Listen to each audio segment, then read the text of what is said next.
Hi. In this video we will talk about how Galliano managed to create a couture Egyptian collection for the House of Dior, based on the archives from 1954 and on Galliano's earlier collection from 1997. Imagine yourself in couture clothes, sailing down the Nile next to King Tut, Egypt's most famous pharaoh, who ruled the 18th dynasty thousands of years ago during the period of Egyptian history, known as the New Kingdom. This magnificent, seemingly absurd picture becomes even more real when brought to life by the ethereal mind of John Galliano.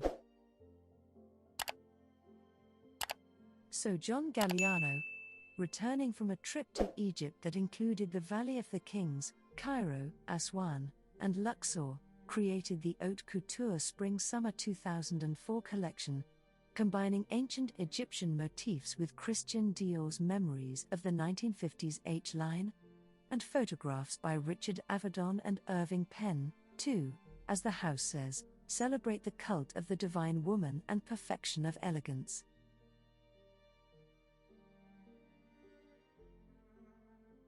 The H line marked the final evolution that began in 1952 with the liberation of the waist, Christian Dior would later write in his autobiography.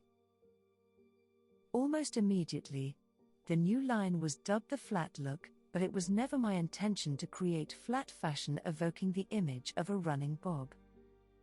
Described as silhouette hanchi, a silhouette based on the hips, in the original collection notes, the H line was defined by the couturier as a completely different line based on the elongation and reduction of the bust. It is on these parallels, forming the high letter H, that dresses, suits and coats are built.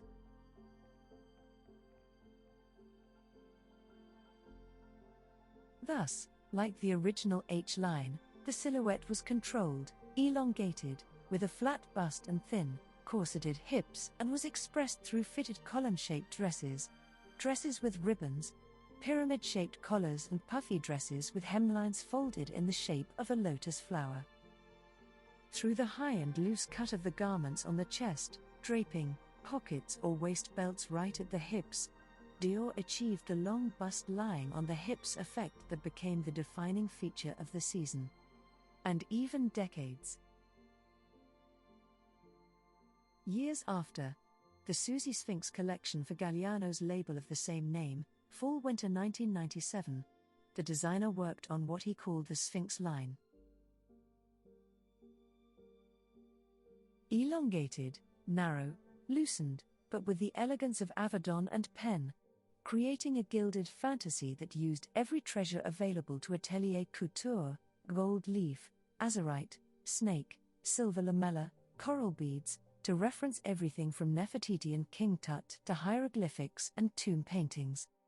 Vogue described the collection as a joke on the theme of ancient Egypt through the eyes of Hollywood, and its image as Cleopatra meets Sid and Nancy, complete with trompe-l'oeil tattoos and a gown with a Nile pearl made entirely of pins. The collection was not an understatement. Though by then some fashion critics were beginning to tire of Galliano's excesses, by now he has established that he marries two incredible themes each season, critic Amy M. Spindler argued. Vogue magazine continued to support him. Extraordinary. Unreal. Why create clothes that no one can wear, the magazine asked. Answering, because the best ideas come from extremes. And later, already working at the House of Dior, Galliano would fully confirm this.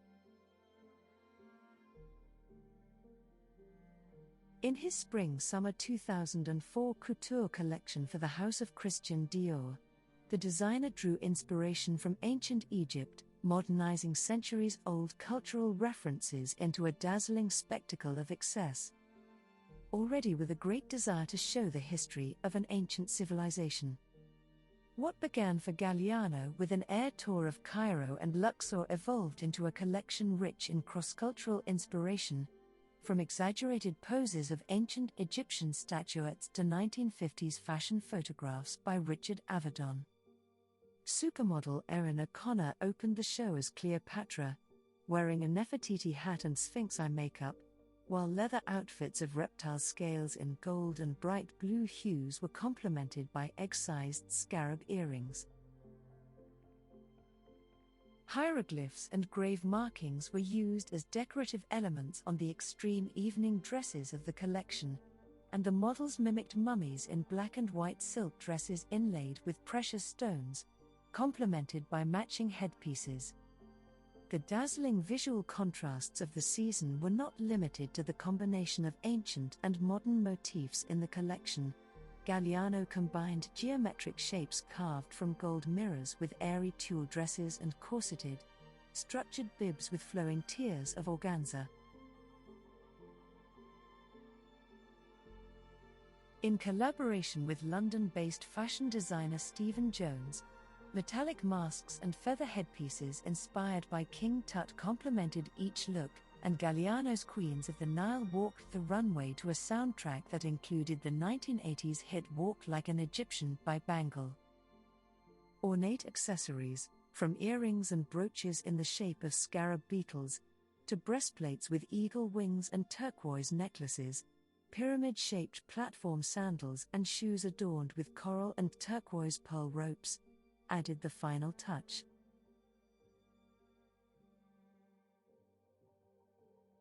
Galliano's beauty as a showman and Galliano as a designer is defined by his ability to use the tools of Christian Dior's legacy, while creating his own definition of couture, theatrical and dramatic, blurring the lines between costume design and haute couture.